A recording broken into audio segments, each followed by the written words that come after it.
کبھی کبھی میں سوچتی ہوں کہ بچپن سے یہ سنتے آئے تھے کہ اپنا معاملہ اللہ تعالیٰ کے سپرد کر دو. کئی دفعہ کیا لیکن اطمینان، سکون اور چین پھر بھی نہیں ملتا تھا. حیرت بھی ہوتی تھی کہ جب اللہ کے سپرد معاملہ کر دیا، جو پوری دنیا کا مالک ہے، پوری کائنات کا آقا ہے، پھر پریشانی کیوں؟ پھر ایک دن اچانک حضرت سلطان باہو رحمۃ اللہ علیہ کا ملفوظ نظر سے گزرا کہ جب معاملہ اللہ کے سپرد کرو تو معاملہ اور اللہ کے درمیان سے خود نکل جایا کرو. ایک لمحے کے لیے ایسا لگا کہ گویا آنکھوں اور دل پر سے پردہ ہٹ گیا ہو. میں معاملہ تو سپرد کر دیتی تھی لیکن خود بیچ میں سے نہیں نکلتی تھی، خود بیچ میں ہی رہتی تھی. یہ ہو جائے گا، وہ ہو جائے گا، ایسا نہ ہو جائے، ویسا نہ ہو جائے، پتہ نہیں کہ معاملہ میرا حل ہوگا کہ نہیں ہوگا، وغیرہ وغیرہ.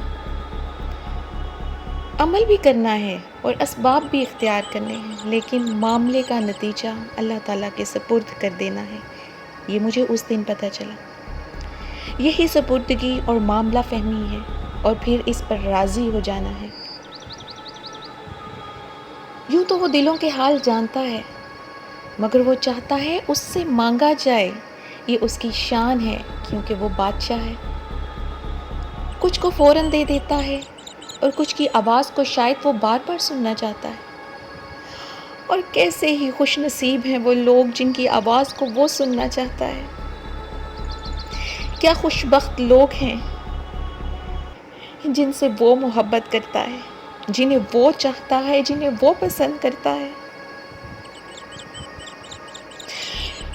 ہمیں دعا مانگنی چھوڑنی نہیں چاہیے، ہمیں اس کے آگے ہاتھ پھیلاتے رہنا چاہیے، کیونکہ وہ ایک سجدہ جسے تو گراں سمجھتا ہے 1000 سجدوں سے دیتا ہے آدمی کو نجات. اے اللہ، تیری آزمائشوں سے ہوں بے خبر، یہ میری نظر کا قصور ہے. تیری راہ میں قدم قدم کہیں عرش ہے، کہیں طور ہے. یہ بجا ہے مال کے دو جہاں، میری بندگی میں فطور ہے. یہ خطا ہے میری خطا مگر تیرا نام بھی تو غفور ہے، تیرا نام بھی تو غفور ہے. یہ بتا میں تجھ سے ملوں کہاں، مجھے تجھ سے ملنا ضرور ہے. یہ بتا میں تجھ سے ملوں کہاں، مجھے تجھ سے ملنا ضرور ہے. کہیں دل کی شرط نہ ڈالنا، کہیں دل کی شرط نہ ڈالنا، ابھی دل گناہوں سے چور ہے. تو بخش دے میرے سب گناہ، تو رحیم ہے تو غفور ہے. تو رحیم ہے تو غفور ہے، تو رحیم ہے تو غفور ہے.